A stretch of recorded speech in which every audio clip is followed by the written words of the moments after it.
Assalamualaikum warahmatullahi wabarakatuh. Iki ngaji santai-santai napa muhasabah. Muhasabah itu kalau Kiai Jawa maknani itu ngoreksi diri sendiri. Jadi menghitung diri sendiri.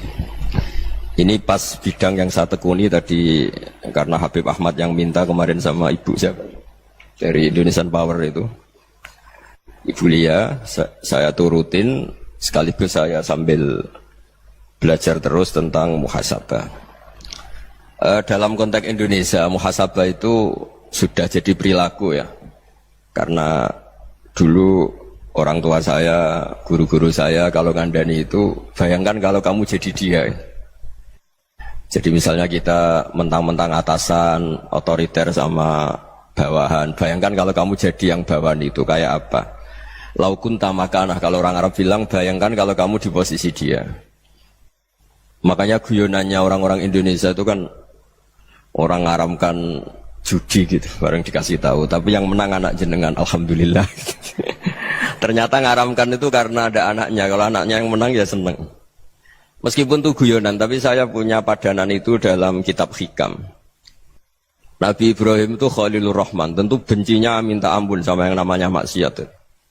Suatu saat beliau diterbangkan di alam malakut. Itu kalau di Hikam saya halaman 15 juga.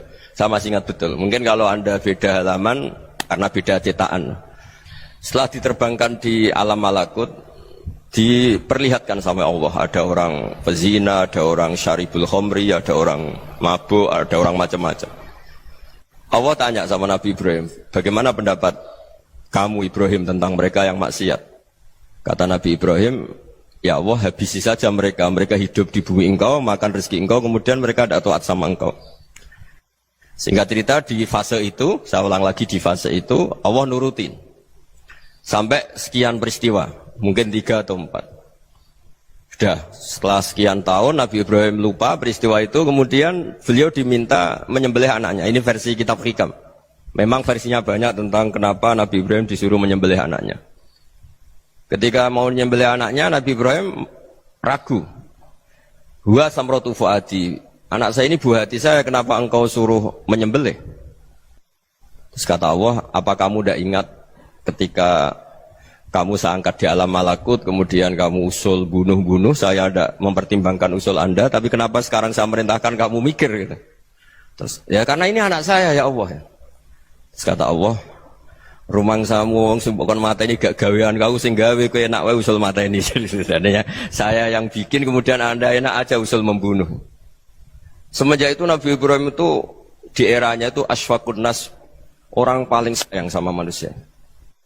Karena kadang kita keras itu ya kebetulan itu udah anak kita, ada keluarga kita. Cara orang Jawa itu kan gitu ya, kalau ada perempuan terus macak yang macam-macam pakai sepeda motor cowok, terus wah itu luput suwuk, semoga-moga gini. Tapi setelah dikasih tahu, niku ponakane jenengan, semoga-moga selamat. Jadi jangan-jangan kemarin Pak Ahlil Ma'asi itu kebetulan itu tidak keluarga kita. Kalau keluarga kita yang pernah salah pada kita, semangat kita mintakan maaf. Jangan-jangan kita didikte hukum sosial gitu. Jadi orang yang salah, kebetulan itu orang yang menservis kita. Atau keluarga kita, atau orang dekat kita. Jangan-jangan semangat kita mintakan ampun. Jadi kalau sama orang lain, kebetulan musuh kita semangatnya minta itu kena adab. Nah ini yang nggak boleh dalam Islam. Islam mengajarkan niru Rasulullah SAW, Nabi itu rahmatal lil alamin. Bahkan kemarin saya ngaji virtual sama beberapa habaib, ada Habib Ali Al-Jufri dari Mesir, ya, ada Habib Alwi dari Kuitang, ada Habib Nabil Al-Musawa. Dari sekian habaib itu saya masih ingat diantaranya yang didawuhkan rahmatan lil alamin itu ketika Nabi adahu kaumuh, disakiti oleh kaumnya, dan itu mereka masih kafir semua. Itu mereka dapat doanya Nabi, Allahumma hdi qaumi fa innahum la ya'lamun. Kayak apa baiknya Nabi, orang yang menyakiti, yang melukai, tapi Nabi masih berdoa, Allahumma hdi qaumi fa innahum la ya'lamun. Sayyidina Umar dapat doanya Nabi itu yakhina kana kafiran, ketika masih kafir didoakan. Allahumma aizzal Islam bi Umar. Itu ketika masih kafir. Itu pelajaran bagi kita bahwa yang sedang tidak cocok pun itu berdapat doa kita. Ya doa supaya kondisi kita baik, hari tambah baik. Karena agama ini saya berkali-kali bilang limangka nayarjuwa hawal yawmal akhir. Agama ini diperuntukkan bagi yang selalu punya harapan pada Allah Subhanahu wa taala. Saya cerita muhasabah ini tentang hubungan kita dengan Allah.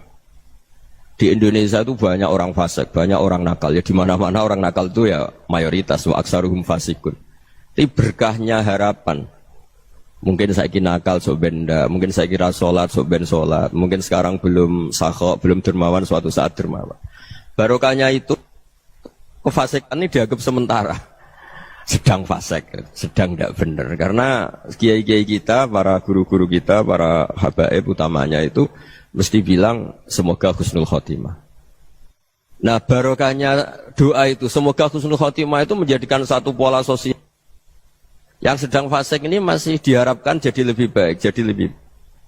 Sehingga kita tidak ngambil sikap ekstrim yang ingin menghabisi atau ingin mengadili, tidak. Karena selalu kita punya harapan.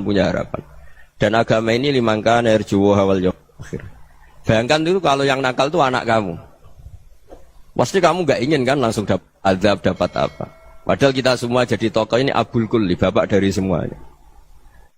Sehingga ketika Rasulullah SAW jalan-jalan kemudian melihat perempuan sedang menyalakan api. Kalau apinya mati ditiup, anaknya dijauhkan. Nanti kalau sudah jauh dari api, anaknya digendong lagi. Terus kata Rasulullah, matur ke semua sahabat, Aro'aitum anna hadih tarihatan waladaha alan nar. Apa kamu berpendapat bahwa perempuan ini akan melemparkan anaknya ke neraka? Tidak ya Rasulullah. Tidak akan seorang ibu melemparkan anaknya ke api. Terus kata Rasulullah, Allahu arhamu min hadih biwaladiha. Allah lebih rahman, lebih rahim dibanding orang tua ini kepada anaknya. Ini yang harus kita kenalkan terus, kita kampanyakan terus, supaya orang hubungannya dengan Allah itu nyaman, asik. Sehingga dengan demikian selalu ada harapan bahwa yang sedang nakal ini suatu saat tobat. Kita tidak boleh menghukumi pasti begini, pasti gini, itu tidak wilayah kita. Itu juga yang dicontohkan Rasulullah SAW.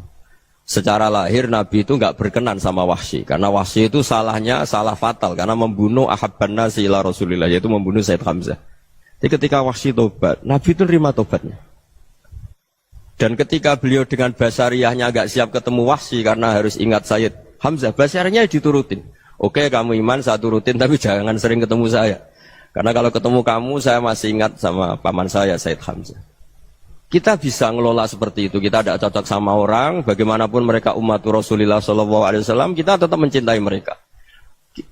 Misalnya kalau beda agama, mereka sama-sama orang Indonesia, kita mencintai mereka atas nama warga Indonesia. Tapi kalau misalnya potongannya ora cocok, beda kultur, bawaannya itu mangkel no coro Jawa, ya bisa diilmoni, jangan ketemu. Wong sudah tidak cocok, ingin ketemu nyari solusi, roh ini tok seneng itu kan ya repot gitu. Ya sudah kalau nggak pati cocok ya jangan sering ketemu. Dan itu kita bisa memanage seperti itu tuh bisa. Saya berkali-kali cerita tentang Imam Syafi'i. Kalau dikasih tahu ya Imam Abu Abdillah, panggilannya Imam Syafi'i, tetangga anda ini ternyata banyak yang nggak senang anda. Jawabnya beliau senang. Ya bagus kalau nggak senang saya, ndak utang saya katanya. Jadi gara-gara saman seneng aku ngatur aku ini kan. Nah mungkin saman rasa seneng kan ya enak. Jadi hidup itu dianggap happy. Kalau seneng ya teman silaturahim, kalau nggak seneng ya nggak bakal utang gitu kan. Baru kayak rasa seneng itu nggak ganggu. Gitu. Jadi dulu itu orang bisa ngelola seneng ndak seneng itu bisa. Karena ada kearifan hubungan dengan Allah Subhanahu wa ta'ala. Hidupnya selesai karena masyghul bi dzikrillah, mereka sibuk dengan Allah. Makanya kata ulama-ulama tasawuf, kamu jangan melihat manusia perilakunya, tapi kamu juga harus ingat yang gerakkan semua itu Allah Subhanahu wa ta'ala. Dengan demikian kita farah, kita senang. Makanya Nabi kalau ngutus Anas bin Malik kemudian enggak kesampaian yang diinginkan karena Anas main, ketika garwa-garwani Nabi agak tersinggung, Nabi andaikan Allah menghendaki yang saya inginkan kesampaian, pasti itu kesampaian. Jadi dianggap kegagalan Anas gak manggil yang dituju Nabi itu ya kersane Allah, ya enteng saja. Sayyidina Ali lebih parah lagi yang dialamin. Itu dalam beliau kalau dipanggil itu gak cepat-cepat ke sana. Ketika ditanya, kenapa kamu tak panggil gak cepat ke saya? Amin tu ukubatak. Karena aku tahu engkau orang baik. Orang baik itu pemaaf. Jadi makanya orang-orang soleh dulu itu bodoh itu. Makanya sekarang kalau ada orang bodoh itu mesti bidik orang soleh. Kalau orang-orang soleh itu kakean husnudzon akhirnya sering dibodohin. Abdullah bin Umar itu masyhur itu. Kalau ada budaknya sering sholat, sergap sholat itu dimerdekakan. Akhirnya enggak sholat pun pura-pura sholat. Akhirnya juga dimerdekakan. Ketika ditanya, kenapa engkau merdekakan? Padahal mereka sholatnya menipu engkau, kata pembisik-pembisik itu. Man khoda'ana lillah in khoda'na lah. Dia nipu atas nama Allah, berarti saat tertipu juga atas nama Allah. Enggak masalah dong, semuanya demi Allah Subhanahu wa ta'ala. Jadi ketika kita ketemu mensifati Allah Ta'ala itu ghafir, Allah pemaaf. Jangan kamu enggak fair untuk diri kamu nyifati Allah ghafir, pada orang lain Allah kamu sifati syadidul iqab. Jadi Allah kamu atur, kayak MC tadi ngatur saya. Jadi Allah itu apa? Kalau pada saya ghafir, kalau pada musuh saya syadidul iqab. Itu tidak fair. Kalau Anda punya harapan kepada Allah karena Allah Rahman Rahim, Allah ghafir, sebenarnya Allah pada musuh kita ya bisa saja Allah ghafir, bisa saja Allah Rahman Rahim. Sehingga kita melihat orang lain yang kita tidak cocok itu ya enteng saja. Itu min ummati Rasulillah sing tanaluhu syafa'atu, tanaluhu sa'atu rahmati, tanaluhu fair. Jangan dengan kita kayak mesti dapat rahmat. Jangan orang lain kayak Allah pasti syadidul iqab. Itu tidak boleh. Sehingga ketika ada orang Badui, singkat cerita orang Badui ini kencing di masjid. Semua sahabat membentak dia. Yang enggak bentak hanya Nabi tok. Saking mangkalnya orang ini karena semua sahabat bentak kecuali Nabi. Setelah dibenarin Nabi, terus Nabi nyuruh sabbu ali dhanuban min ma'in. Setelah disucikan masjid itu, dia berdoa keras sekali. Allahumma arhamni wa Muhammadan wa la tarham ma'ana ahadan. Ya Allah, yang berhak dapat rahmatmu hanya saya dan Nabi Muhammad, yang lainnya jangan. Karena yang lainnya itu jengkelin, gitu aja saya salah dimarah-marahin gitu. Jadi kalau kamu doa terbatas ya kayak orang Bedui ini, kayak orang Arabi. Apa kata Nabi? Laqad tahajjarta wasi'an. Allah yang rahmatnya luas menjadi kamu sempitkan. Karena kamu mau atur Allah hanya rahman pada Indonesian Power, pada NU, pada kita, yang orang lain nggak perlu dapat. Itu kan kasihan Islam, karena Islam terus nggak dimiliki semua orang. Allah nggak dimiliki semua orang, Rasulullah nggak dimiliki semua orang, karena di NU, di ormas tertentu, di nggak boleh seperti itu. Nggak boleh takhasyar tawasian, kata Nabi, nggak boleh mempersempit zat yang rahmatnya itu luas. Ini semoga etika ini kita pakai di Indonesia. Yang sedang fase kita harapkan lebih baik. Yang sedang nggak dapat hidayah kita doakan dapat apa? Hidayah. Masyhur kan, makanya tadi saya mohon sama Habib Ali supaya Habib Ahmad supaya tetap mahalul qiyam, tabaruk sama Habib Ali. Di antara doa-doa di Simtud Duror masyhur itu antuqa bilal mudhniba minnah bil ghufran wal musi'a bil ihsan. Jadi harapannya para habaib, para orang-orang baik dulu ya, semoga yang dosa itu dimaafkan, yang sedang salah dibuka, bikin lebih baik. Nabi itu tugasnya juga gitu. Wastaghfir li dzambika walil mu'minina wal mu'minat. Nabi itu tugasnya juga memintakan ampun yang sedang salah.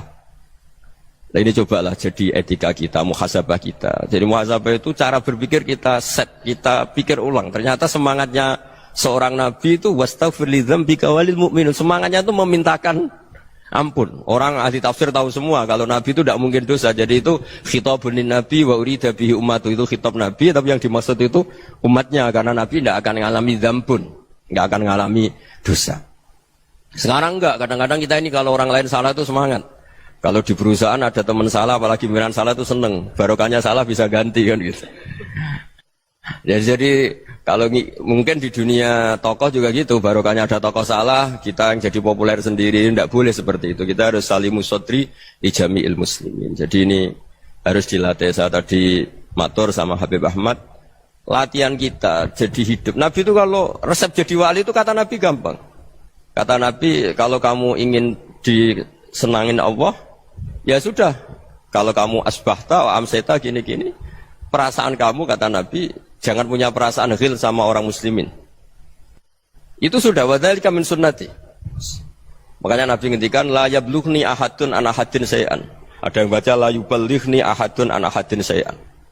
Seseorang jangan melaporkan ke saya tentang salahnya yang lain. Fa inni akhruju ilaikum wa ana salimus sadri. Karena saya ingin ketemu sampean semua dalam keadaan salimus sadri, tidak punya perasaan apa-apa. Karena kalau nurutin pembisik, nurutin informasi itu ya repot, karena orang pasti sepihak.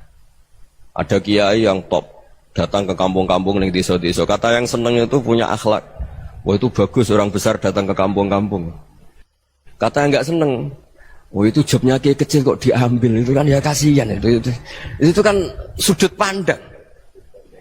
Makanya saya sering bilang, akal kita ini cukup untuk mentasdik Rasulullah Shallallahu Alaihi Wasallam. Meskipun perasaan kita kadang orang Jawa itu beda. Saya berkali-kali bilang sama peneliti dari Jogja, kenapa sih Gus para nabi itu kok poligami istrinya banyak?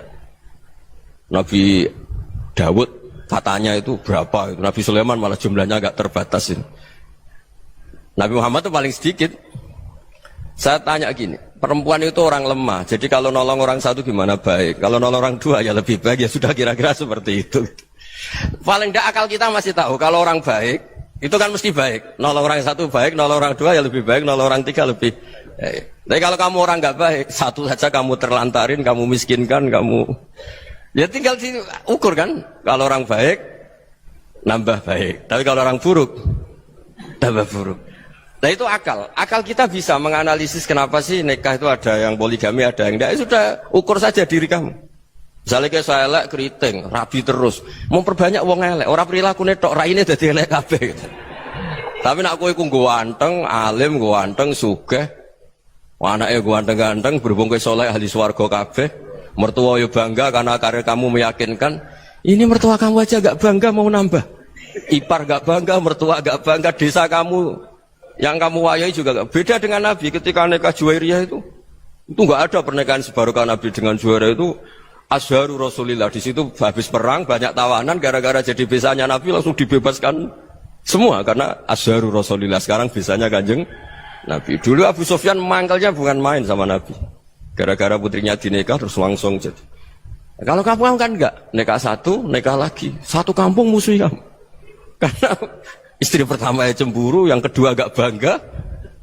Wah itu selesai itu di dunia wal akhirah. Maksud saya, nganalisis Islam itu harus pakai akal. Dan akal yang dipakai, ini saya bawa ke kitab Ihya, adalah pikiran-pikiran para ulama. Makanya ketika Imam Ghazali ketika ditanya, fakaifa bi muslimin fasikin asawwaha fi jami'i amri. Kalau kalian ketemu orang fasik, orang Islam tapi fasik, perilakunya enggak ada yang benar. Kata Imam Ghazali jawabnya lucu, aneh. Ma min muslimin illa wa islamuhu ta'ah. Tidak ada orang Islam kecuali dia mau Islam, membenarkan Allah dan Rasul itu sudah taatnya dia. Kok kamu tidak bisa melihat taatnya dia? Dia pikirannya kan ini pemabuk, ini tukang apa. Tapi kata Imam Ghazali, sebenarnya kamu masih bisa berpikir positif. Ma min muslimin illa wa islamuhu ta'ah. Tidak ada seseorang Islam ketika dia milih Islam itu pasti ada taatnya, yaitu tasdik pada Allah dan tasdik kepada Rasulullah Shallallahu Alaihi Wasallam. Jadi dengan pola seperti itu, maka di antara guru-guru kita yang modern ya di era Mbah Maimun, di sini ada Habib Ahmad. Habib Salim syair yang sering dibaca beliau adalah ada orang munajat sama Allah, ini cerita munajat. Itu orang itu ngendikan gini, ana mutnibun, ana mukhtiun, ana asi, huwa rahimun, huwa ghafirun, huwa afi. Ya Allah, saya mukhti, saya orang yang salah. Ana mutnib, saya orang yang dosa. Ana asin, saya sering maksiat. Tapi engkau ya Allah, engkau ghafir, pemaaf. Engkau rahim, maha pengasih. Engkau afin, yang mudah memaafkan. Kata orang ini, ya agak kurang ajar, tapi saking senengnya sama Allah. Qobal tuhunna salasatan bisalasat. Ya gini saja ya Allah, sifat engkau diadu dengan sifat saya. Engkau Tuhan, Gusti, enggak boleh kalah katanya. Terus wasatahliban ausofu ausofi, dan engkau pasti pemenangnya gitu. Jadi ada orang rayu Allah dengan cara seperti itu ya ada ya. Saya ini manusia, salah saya banyak. Engkau ampunannya banyak. Engkau Tuhan, Gusti, enggak boleh ampunan Anda, ampunan engkau kalah dengan salah saya. Enggak boleh Tuhan kok kalah. Jadi untuk supaya orang punya harapan gitu. Banyak juga wali-wali yang jadab ketika datang ke makam Rasulullah SAW. Itu kalau dongo ya agak kacau sebetulnya, cara syariat agak kacau. Ya Allah, engkau punya dua pilihan. Jika engkau menjadikan saya soleh, surah habibu, yang senang kekasihmu, yaitu Rasulullah SAW. Tapi jika engkau menjadikan saya fasik, surah adubu, yang senang itu setan. Monggo jenengan mau menyenangkan kekasih jenengan, mau menyenangkan musuh jenengan, monggo. Jenengan bebas kok memilih. Nah, mestinya Allah ya senang menyenangkan kekasihnya. Jadi ya, intinya Allah dipaksa untuk menjadikan dia orang soleh gitu. Jadi kayak kemarin itu Pak Bus siapa yang kesini itu. kuliah ke sini itu sama Habib Ahmad. Saya pertama nggak mau, lama-lama Habib Ahmad. Ini gimana Gus? Orang tahunya saya dekat jenengan, kalau nggak kasil saya waduh, Habib. Ini kayak doanya wali yang tadi. Nggak punya pilihan, nggak ada pilihan. Ini. Jadi saya mohon muhasabah itu dimulai cara berpikir. Makanya di sini sebetulnya tag ini supaya dapat barokahnya Ihya. Ini kitab yang disenangi para habaib, para ulama. Sebetulnya tag di muhasabah itu redaksinya gini ya, yang lengkap. Hasibu anfusakum qabla an tuhasabu wa zinuha qabla an tuzanu wa tahayya'u lil ardil akbar. Jadi ada kata wazinu, jadi ukur. Perilaku Anda ini diukur, ditakar. Misalnya kita sebagai suami kan ya punya hal-hal yang kita tidak ideal. Cara wong Jawa mesti pesek. Cara rezeki ya pas-pasan. Dan kita juga kalau makanya nggak boleh tanya istri begini, apa saya cinta pertama Anda? Pasti Anda kecewa. Orang jadi istri hanya korban terakhir gitu. Sudah. Karena orang kalau ngelamar kemana-mana gak jadi, yang jadi istri itu pasti korban terakhir gitu. Jarang istri pilihan pertama, jarang. Ayo semua yang nikah. Rata-rata itu pilihan Anda pertama Pak, dari sekian ditolak di mana-mana terus. Ya perempuan terakhir. Kamu juga korban terakhir gitu. Itu wali-wali dulu kalau ngandani kita itu sederhana. Antal ini masyhur diceritakan Habib Zain bin Semit dalam kitab Al-Manhajus Sawi. Antalam tajid min nafsika kullama turid. Fa kaifa turidu min ghairika kullama turid. Kamu yang ingin ideal saja kamu tidak menemukan pada diri kamu untuk menjadi ideal. Kamu kan ingin ganteng, ingin punya uang banyak, ingin perilaku Anda sempurna. Anda saja yang punya keinginan tidak bisa mewujudkan keinginan Anda sendiri. Fa kaifa turidu min ghairika ma turid. Jadi antalam tajid min nafsika kullama turid. Fa kaifa turidu min ghairika kullama turid. Kamu yang punya keinginan saja. Misalnya saya ingin punya uang banyak, perilaku saya selalu benar, gak pernah salah. Loh, saya yang ingin saja dengan diri saya, gak bisa untuk benar terus. Kok kamu berharap orang lain selalu benar? Jadi antalam tajid ya sama. Kalau kamu menuntut istri kamu itu ramah, neriman, apa kamu neriman sama wajah istri Anda gitu? Engkau ya pola neng dinti jajaki sana jajaki sini, kamu sendiri tidak pernah apa.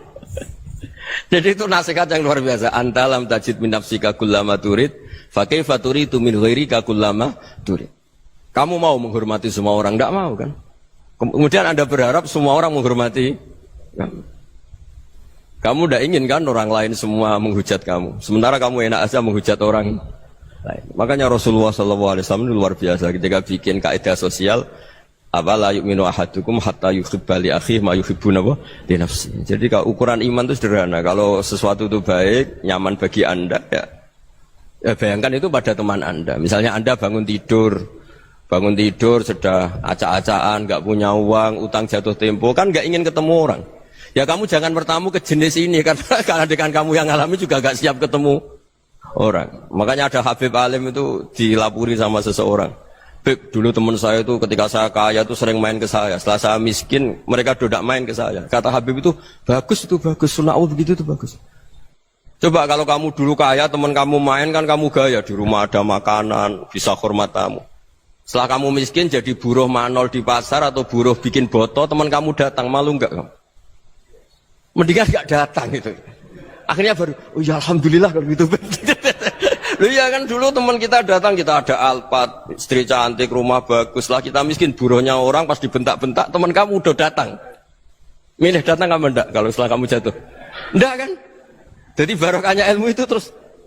Ya, tapi kadang-kadang orang tuh, wah setelah saya miskin teman-teman enggak kasih ke sini. Ya kalau kamu sudah jatuh, teman-teman kamu situ jadi tontonan. Ya mulai sekarang cara berpikir itu dirubah. Dulu yang namanya kiai itu kalau diundang orang itu ya agak-agak senang. Semenjak saya itu agak rubah. Mengundang kiai, ngatur kiai itu tak haram-haramkan ya ada lumayan lah sekarang itu sudah mulai agak beretika. Dulu itu ngundang tuh tanggalnya ditentukan, jamnya ditentukan. Enggak mikir apa kiai saat itu nganggur, enggak. Punya wadifah, enggak. Dia milih tanggal yang dia nganggur, enggak mikir pas itu kiainya nganggur apa, enggak. Ya saya hanya cerita aja, kamu tersinggung ya monggo, boten ya monggo itu kan. Jadi saya mohon lah supaya tadi saya juga matur ke Habib Ahmad. Jadi untuk orang merasa ikut sunnah Rasul itu gampang sekali kata Sayyid Muhammad. Dulu Nabi berpakaian ala daerahnya. Kalau mikot ya pakai mikotu baladi. Karena Nabi orang Madinah dan beliau berdomisili di Madinah ya misalnya mikotnya dari Bir Ali misalnya. Tapi kalau Anda orang kawasan Tanim mau umrah ya dari Tanim. Misalnya kawasan Jirona ya dari Jirona. Artinya apa? Kamu ngambil mikot karena Nabi mikot misalnya dari Bir Ali, bukan berarti kamu harus seperti Nabi di Bir Ali, kamu orang Mekah, misalnya kamu orang Tanim, orang ya harus dari mikot itu apa? Baladi. Sama, makanya di fikih-fikih itu kalau teknik anak, Nabi orang Arab, halawiyatnya kurma ya kurma. Kalau orang Jawa sedegan, semua podo-podo. Ya, podo-podo manis. Jadi ini tabaruk sama Sayyid Muhammad, ini ada murid beliau, Habib Ahmad, sahabat. Supaya orang itu merasa ikut Nabi itu gampang sekali. Ini saya baca ya di halaman tadi disaksikan Habib Ahmad 433 di kitab apa begini? Manhajus Salaf fi Fahmin Nusus. Itu kata Sayyid Muhammad wa kanat sunnatu Rasulillah annahu yat'amu ma yajiduhu fi ardi wa yalbasu ma yajidu wa yarkabu ma yajidu mimma abahu wa ta'ala. Faman istamala ma yajiduhu fi ardi fa huwa al-muttabi' lis sunnah. Kama anau hajjal beta min madinati. Faman hajjal beta min madinati nafsih fa huwa al-muttabi' li sunnah. Wa illam takun hadhil madinatu tilka.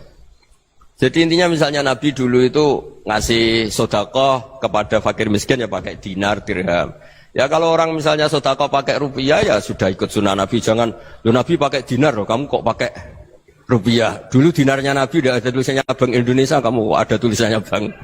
Ya tidak ada seperti itu. Ya jadi misalnya Nabi sedekah pakai tamar atau pakai al-aqid, ya kita pakai beras, pakai apa. Supaya orang tuh, bahwa Rasulullah itu milik kafatal linnas, milik semuanya. Sehingga merasa ikut sunnah Nabi itu ya semuanya. Makanya dulu Mbah Mun kalau motivasi saya supaya bombong, kalau orang Jawa bilang bombong. Wong Jawa mesti ono wong alim. Beliau menyontohkan mas itu Mbah Fadol, Senori, Mbah Ihsan Jambes. Itu bisa ngarang-ngarang kitab luar biasa, padahal beliau bukan orang Arab. Imam Sibawa itu orang Persia, Imam Ghazali orang Tus itu juga ikut Persia. Kata Imam Mun, wong sing ora Arab lah mesti untuk jatah alim kata beliau. Karena Nabi itu diutus kafatal linnas. Nanti kalau orang yang alim itu Arab tok, berarti tidak ada perwakilan dari Afrika, dari Asia Tenggara, dari mana-mana. Makanya karena Nabi statusnya itu kafatal linnas. Jadi kita harus bangga sebagai Muslim, sebagai orang Indonesia karena misalnya Wali Kutub. Dulu terkenalnya hanya ada di Yaman, di mana. Ternyata pernah ada juga di Indonesia dan seperti Habib Abu Bakar Segaf Gresik. Jadi ya artinya kan tetap orang Indonesia meskipun beliau zuriyah Rasul kan ya sudah orang apa? Orang Indonesia. Zuriyahnya Habib Ali Simtuduror sekarang di Solo.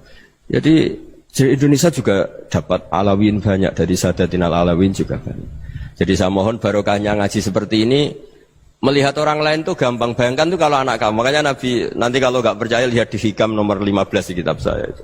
Di situ dijelaskan oleh Hikam, jangan-jangan semangat Anda pada orang yang maksiat, pada orang yang keliru supaya dihukum itu karena kebetulan itu udah anak Anda, itu udah keluarga Anda. Coba kalau itu keluarga Anda. Makanya kalau saya guyonan di Jogja itu, ada pembantu mecahkan piring terus dimarahi majikannya. Saya mesti guyon gitu, pasti itu pembantunya tidak cantik. Kok bisa Gus? Andai kan cantik dan kamu senang mecahno piring satu, piring 1000 ra iso ngamuk kowe. Ternyata ngamuknya itu karena mecahkan piring apa karena plus tidak cantik? Coba jawab para lelaki ini. Kamu marah sama orang maksiat tuh karena maksiat karena plus itu udah anak Anda. Bayangkan kalau itu anak Anda. Itu hebatnya Rasulullah SAW. Karena kita yang salah pun kadung umatnya, Nabi tetap ngasih fasilitas syafaati li ahlil kabair min ummati. Kayak apa baiknya Nabi? Tidak ikut maksiat tapi ikut fasilitasi ngasih syafaat. Loh kalau li ahlil ibadah kan wajar. Nabi ketika ini syafaati li ahlil kabair min ummati. Ya karena tadi logika yang dibangun Rasulullah itu logika yang luar biasa. Kita semangat orang lain kena hukuman itu karena kita tidak punya ra'fah, tidak punya rahmah. Coba kalau Rasulullah yang bil mu'minina ra'ufur rahim, semangatnya itu mendoakan supaya tobat, mendoakan diampuni. Dan itu juga yang diperintahkan oleh Allah Subhanahu wa taala, wastaghfir li dzambika walil mu'minina wal mu'minat. Ya semoga barokahnya ngaji ini, barokahnya Habib Ahmad, barokahnya Maulid Simtud Duror, barokahnya semua kitab madaih tiba berjanji semuanya, barokahnya Ikhya, barokahnya Said Muhammad, barokahnya guru kita semua Mbah Maimun, bapak saya. Kita ini ngikuti manhaj, ya, ngikuti apa? Manhaj. Saya sering didhawuhi Mbah Mun, kenapa ihdinas siratal mustaqim bukan siratoka? Bukan jalan engkau ya Allah, karena Allah itu enggak bisa kamu tiru. Allah itu tidak tidur, tidak makan, tidak kesel, tidak capek. Yang bisa ditiru itu siratal ladzina an'amta alaihim. Yang bisa ditiru manusia ya niru manusia. Karena Allah itu tidak bisa ditiru, makanya ihdinas siratal mustaqim siratal ladzina. Dan niru siapa? Niru guru-guru kita. Termasuk niru cara pandang. Jadi misalnya ada orang awam di rumah itu hanya delok reng, delok tikus liwat, itu kan kayak nganggur. Kok ora tahajud malah mendelok reng. Melihatnya jangan gitu. Huwa tarokal ma'asiyah. Dia di rumahnya ndak dugem, ndak kemana-mana. Dia berarti malam itu tarkul ma'asi. Tidak nyopet, tidak garong, tidak ke tempat maksiat. Susahnya apa sih husnudzon? Jadi jangan lihat huwa tarkut tahajud, huwa tarokat tahajud, wa taroka qiyamal lail. Oke ya, namanya orang begitu ya tidak tahajud, tidak qiyamul lail. Tapi susahnya apa sih kamu bilang huwa tarokal ma'asiyah? Dia juga meninggalkan maksiat, dan tarkul maksiat itu ibadah. Supaya orang tuh gampang lah husnudzon sama orang muslim. Ini orang mukmin, orang yang luar biasa. Di mata Allah itu orang yang luar biasa. Kayak tadi Imam Ghazali, kalau saya ketemu orang muslim kemudian dia tidak pernah baik, gimana? Kata Imam Ghazali, ma min muslimin illa wa islamuhu ta'ah. Tidak ada orang Islam ketika dia mentasdihkan Allah dan Rasulullah, berarti dia juga punya taat. Ya ini latihan saja, sing iso nglakoni Habib Ahmad kula namung cerita mawon. Kula cerita secara akademik, saya punya kitab, saya baca dan alhamdulillah kita paham barokahnya para guru, dan supaya terbiasalah. Sebaik-baiknya ibadah husnudzonni billah wa husnudzonni bil mu'minin. Soal tidak cocok ya diilmoni tadi ya, namanya enggak cocok ya jangan sering ketemu. Seperti Rasulullah SAW, beliau karena sangat mencintai Said Hamzah, ketemu orang yang pernah begitu sama Said Hamzah ya beliau secara basyariah tidak siap. Tapi beliau secara cara bahasa sekarang, secara profesional, kalau beliau seorang nabi dan harus menerima tobatnya siapapun ya diterima. Saya meskipun dengan A, B gak cocok karena dia begini-begini sama saya, tapi saya ingat dia sholat, dia baca sholawat, dia mencintai Rasulullah, ya kita hormat. Ya soal gak cocok ya di manage tadi ya, zurhiban tasdid khubban. Kalau gak pati cocok ya jangan sering ketemu, bawaannya enak nanti. jadi ya semuanya itu diilmoni lah. Makanya ngendikane Ma'ruf Al-Qurhi ada yang baca Al-Kharki, mangqala fil yaumi salasa marrat wa marham ummata Muhammad kutiba minal abdal. Karena semangat mencintai siapapun satu hari sering baca marham ummata Muhammad wa ma aslih ummata Muhammad wa ma tajawaz an ummati Muhammad, itu mesti kutiba minal abdal. Dia pasti termasuk wali abdal. Maksudnya semangat mencintai ya dilatih lah. Misalnya Indonesia Power atau PLN, andai kan tidak ada PLN itu kayak apa? Orang nggak bisa ngaji, tidak bisa aktivitas, ya barokahnya ada PLN, barokahnya jasanya. Kita sadar, tidak semua kebaikan kita ini memenuhi keinginan orang banyak. Gitu. Orang banyak ingin listrik, ingin saluran apa, dan itu kadang yang mewujudkan orang lain atau kelompok lain. Ya karena itu manfaat ke orang lain ya kita doakan, karena khairunas anfa'uhum linnas. Sehingga kita terbiasalah ngakui orang lain. Seperti semangatnya Rasulullah SAW, semuanya itu didoakan, semuanya diinginkan kebaikannya. Bahkan Nabi gak putus asa sampai di akhirat. Ketika Nabi lain sudah putus asa karena sudah akhirat, sampai dimintai syafaat semuanya bilang nafsi, nafsi. Karena merasa semuanya gak punya nyali di depan Allah. Karena ini sudah akhirat, sudah finish. Tapi apa Rasulullah? Analah. Ya sudah, saya sanggup mensyafaati kalian. Terus kata Nabi, fa'atiyal arsya. Saya mendatangi aras, fa'akhirru lahu sajidan, saya sujud, wa ahmaduhu bima hamida allamaniha rabbi. Kemudian saya tetap muji Allah dengan pujian yang terus menerus. Padahal sudah di akhirat, sudah finish. Nabi dimintai syafaat masih sanggup. Karena Nabi tahu, akhirat tidak bisa mendikte Allah. Tidak bisa Allah terus bilang, ya Allah ini akhirat, engkau sudah tidak boleh mensyafaat. Tidak bisa. Allah tidak bisa diganggu akhirat. Allah tidak boleh dibatalkan rahmannya oleh akhirat. Allah tetap rahman rahim abadal abad. Dan Nabi tahu itu. Makanya kata para ulama, fa Muhammadun ahmadu min ghairihi. Jadi Nabi Muhammad namanya dua, yang terkenal. Sebenarnya banyak yang terkenal dua, Muhammad sama Ahmad. Ketika Nabi punya nyali memuji Allah di akhirat atau sudah di akhirat, Itu fa Muhammadun ahmadu min ghairi. Ketika nabi lain sudah tidak punya nyali muji Allah karena sudah akhirat, Nabi Muhammad tetap berani muji Allah di saat seperti itu. Makanya ahmadu di situ kata ulama itu af'al tafdil. Fa Muhammadun ahmadu min ghairi. Kanjeng Nabi lebih memuji Allah di saat yang nabi lain sudah tidak punya nyali untuk muji Allah di saat itu. Makanya kata Nabi fa akhiru lahu sajidan wa ahmadhu bi mahamida 'allamaniha rabbi. Akhirnya setelah lama gitu terus Allah ngendikan ya Muhammad irfa' ra'sak wasal tu'tah wasfa' tusyaffa. Sudah Muhammad, angkat kepala kamu minta apa saya turutin, dan kalau kamu ingin mensyafaati umatmu saya beri hak apa? Syafaat. Nah, semoga semangat itu juga menjadikan kita munajat bahwa rahmat Allah tidak terbatas, harapan juga tidak terbatas. Mungkin yang sedang nakal ya kita katakan sedang, jangan terus kamu pastikan wah ini mesti suul khotimah, mesti tidak orang baik. Tidak, agama ini liman kana yarju wal yaumal akhir, selalu bagi yang punya harapan. Ya, mugi-mugi dapat barokah semua. Mantu dengan kata wassalamualaikum warahmatullahi wabarakatuh.